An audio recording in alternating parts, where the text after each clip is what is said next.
Hello and happy Christmas everybody! Today I am pretty damn excited because not only is it very near Christmas, but I also get to talk about games I love because this video today is about my top 5 games of 2015. I'm also going to be awarding my much coveted Game of the Year, so that's exciting. Now I know not everyone's going to agree with my decisions, but that's what makes this fun, so if I've left out your favourite game, or perhaps I've put things in a slightly different order than you would, just drop a comment, let's have a healthy discussion about it. It's all festive and fun, right? So, without further ado, let's crack on. Before I jump into my shortlist, here's a few ground rules. No ports or HD remakes, which sadly cuts out Xenoblade Chronicles 3D and The Legend of Zelda Majora's Mask 3D, both of which are absolute crackers. And no games that I haven't actually got around to playing yet, like Bloodborne or Metal Gear Solid 5. I'm sure they're fabulous, but for that reason they are not in my list. Okay, enough chit chat, here's number 5. Crypt of the Necrodancer is the game that extraordinarily made me bob my head about in a rhythmic dance as I threw my controller down in frustration. Brace yourself, games absolutely nailed this one, and it's a game I've already gushed about in my top 5 roguelikes video. It's a rhythm action dungeon crawler set to the beat of some seriously catchy electro music, which gets more epic the further you journey through each stage. Seriously, just listen to this.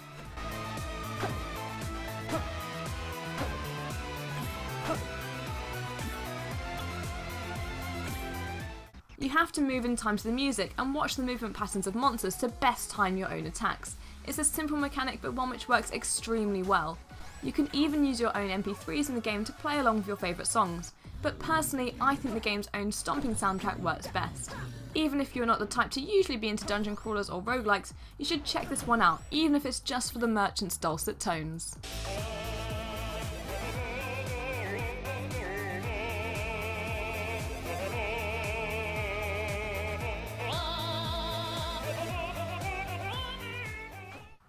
I was hoping this one would be slightly higher up my list with all my grand expectations, but number 4 it is.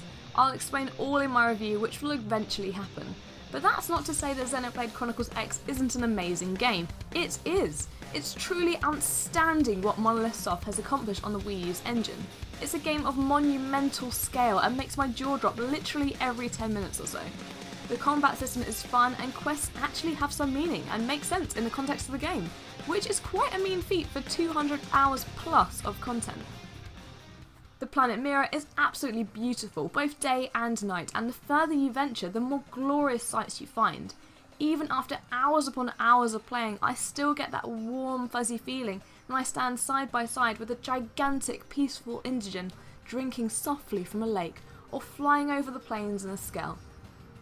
If you're looking for a Japanese RPG that you can really sink your teeth into this Christmas, then look no further than Xenoblade Chronicles X. It's what I'll be spending most of my time with while I'm knocking back mulled wine and making my way through all the mince pies. But if you're more into Western RPGs on a massive scale, then you might want to stick around for number 3.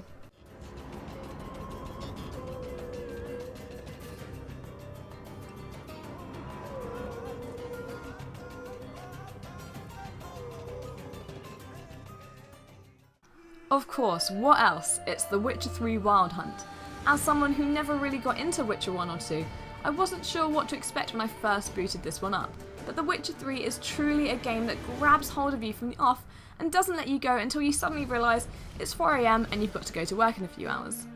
I've put so much time into this game and my pal Geralt, yet I feel like I've barely scratched the surface on what it has to offer, mainly because I spent most of my time wandering around and back my horse Roach and sailing to the most desolate parts of the map on my dinky little boat. It's a game that constantly wants to sidetrack you and pull you away from your current mission with sounds of shrieking in the distance, and one that constantly finds ways of surprising you. The combat is fluid, the missions are interesting, it contains one of the most fun digital card games aside from Hearthstone, and its open world is beautiful and a joy to explore. What more could you really want?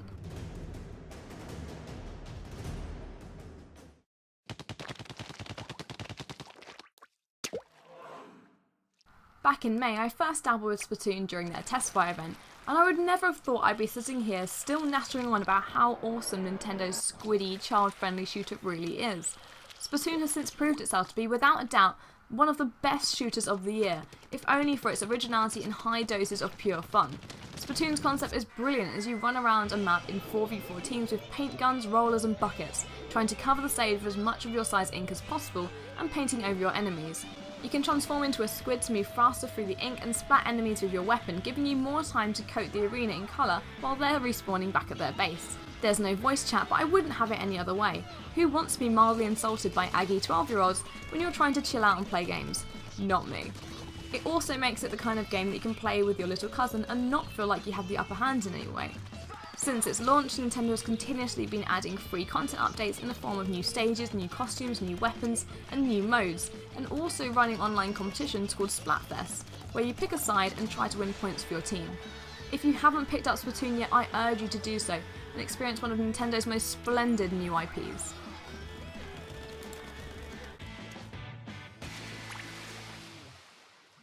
Before I go ahead and award the winner, I want to give an honourable mention to a few games which didn't make my list but are well worth your time. Rocket League is one of the year's most unexpected indie success stories, combining football and cars, but it's incredibly fun to play. Likewise, Sam Barlow's Her Story introduces a simple but strange mechanic of watching FMV clips and using a search engine to uncover a murder mystery, but it's one of the most engrossing but short games I've played all year, and you can check out my full review right here. Both Ori and the Blind Forest and Everybody's Gone to Rapture wowed us with their gorgeous visuals, while Terra Unfolded made us feel all warm and fuzzy inside and really did the PS Vita original justice, while introducing new mechanics to make the PS4 version feel unique. While I don't usually like horror games, Until Dawn was one of the best exclusives to grace the PS4 in 2015, with an excellent narrative and multiple endings. And Mortal Kombat X? Well, it did what the franchise always does, shock us and make us question our moral judgment as we gleefully rip out a foe's heart and then eat it right in front of them. But my top game of 2015 could be none other than Square Enix and Don't Nod's Life is Strange. While I may have ripped the script to shreds back in my review of episode 1 in February and dumped it Tumblr the video game, with each episode the town of Arcadia Bay and its geeky heroine Max Caulfield grew on me, to the point where by episode 3 I was counting down the days, minutes, seconds until the next instalment, and episode 4 had me crying my little eyes out, in a good way. The game's plot focuses around Max, a photography student at Blackwell Academy who discovers that she has the power to rewind time. Each time you mess with time, you're given a choice which affects the overall narrative in quite a big way, meaning that most players will have a slightly different experience depending on which route they took.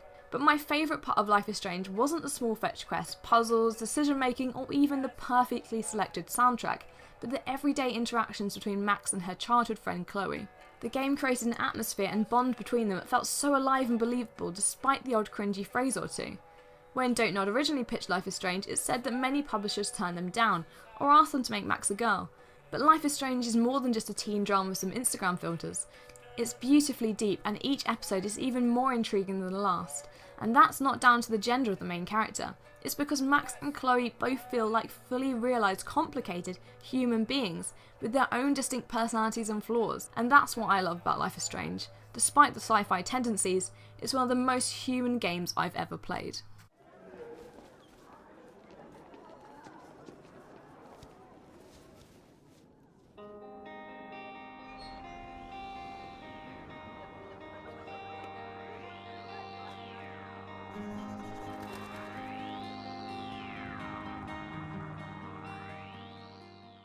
So thank you very much for watching.